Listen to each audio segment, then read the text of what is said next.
savaged the reputation of the Federal Reserve Board as an objective and independent manager of the nation's money supply. The credibility of the dollar would have been compromised. The stock market might have crashed. Do you stand by that assessment? I think that at that time, the market was in a completely different place, and I was referring to the legal analysis that we had back then. And if there's new legal analysis that says something different, then it would be a different market response as well.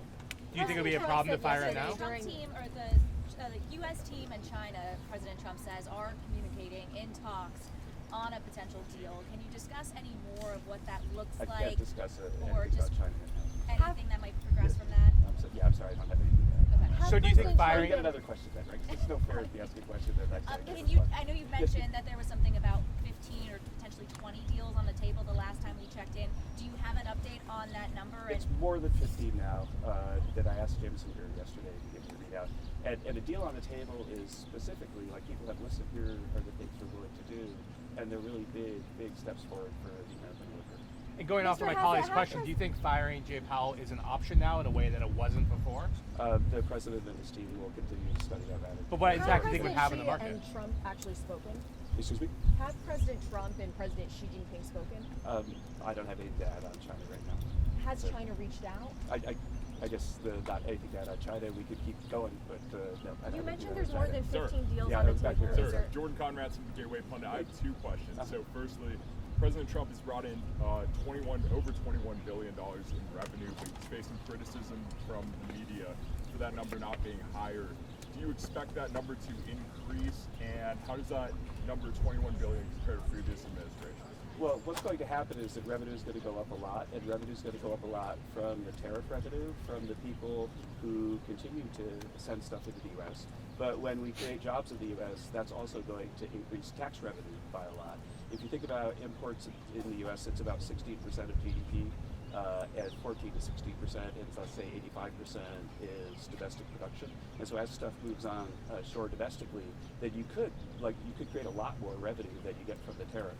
And so in the end, we're really bullish on revenue and really bullish on tariff revenue. And as stuff onshores, which is happening way faster than I expected, then there's going to be a lot more tax revenue as well. On taxes, And secondly, sir. on taxes, as far as Congress is concerned, there is complaints right now that certain staff resident to make sure that the top rate simply lapses and goes up to 40% again. Can you talk about that? Because there are small businesses, non-trade organizations are saying that simply is not going to work. The thing I got to say is that the tax policy of the president is going to be the decision of the president, and the president has advisors that say, well, here are all of the options that you can consider. President Trump is almost always in the fairway when I'm watching his golf game, but on tax policy, he's in the weeds. And he's going to make the decision about what he does, nobody else. Yeah, but we're talking about 90 trade organizations that are saying that will hurt small businesses. The president has not made an announcement about this policy, and when he does, that's what it should be. People should start sending letters about it. When do you anticipate that he will make the decision on that? Well, the hope is that the tax bill will be passed, by the summer, early summer, and so things are moving very, very quickly. We've had meetings with the so-called Big Six over and over again since it began, and we expect probably to finalize the president's thoughts on the tax agenda, at least first thoughts, opening salvos by sometime next week. Okay. A question on Maloney meeting? So I think one of the things that irritated the president apparently was Powell's remarks on inflation. We heard a similar message yesterday from the head of the IMF, who said that next week when they release their forecasts, they're going to be notable markdowns in terms of growth, but also notable markups in terms of inflation. Can you walk us through, from your point of view, what the tariff impact will be on inflation and how long or short-lived it will be? Maybe tell the camera. Please don't interrupt. You had a question, but that will come over. What I'd like to do is just think of the policy rather than the personalities. And the policy of this Federal Reserve was to raise rates the minute President Trump was elected last time, to say that the supply-side tax cuts were going to be inflationary, even though supply-side tax cuts can give growth without inflation, to not go out there on TV and at IMF meetings and warn about the terrible inflation from the obvious runaway spending from Joe Biden.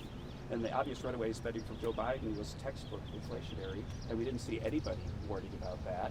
And then they cut rates right ahead of the election.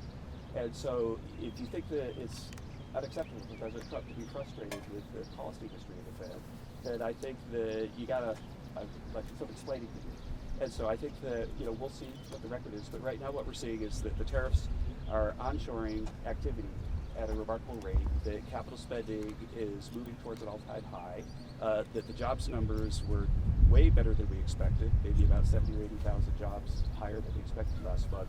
And so President Trump's policies are working, and meanwhile, inflation numbers have been going down. And so against that backdrop, to have everybody who refused to warn about the runaway spending, out there saying, oh, this is going to be a catastrophe for inflation because of tariffs, means that people need to improve their models and improve their messaging. With that, I'd like to keep going. A question on the Maloney meeting?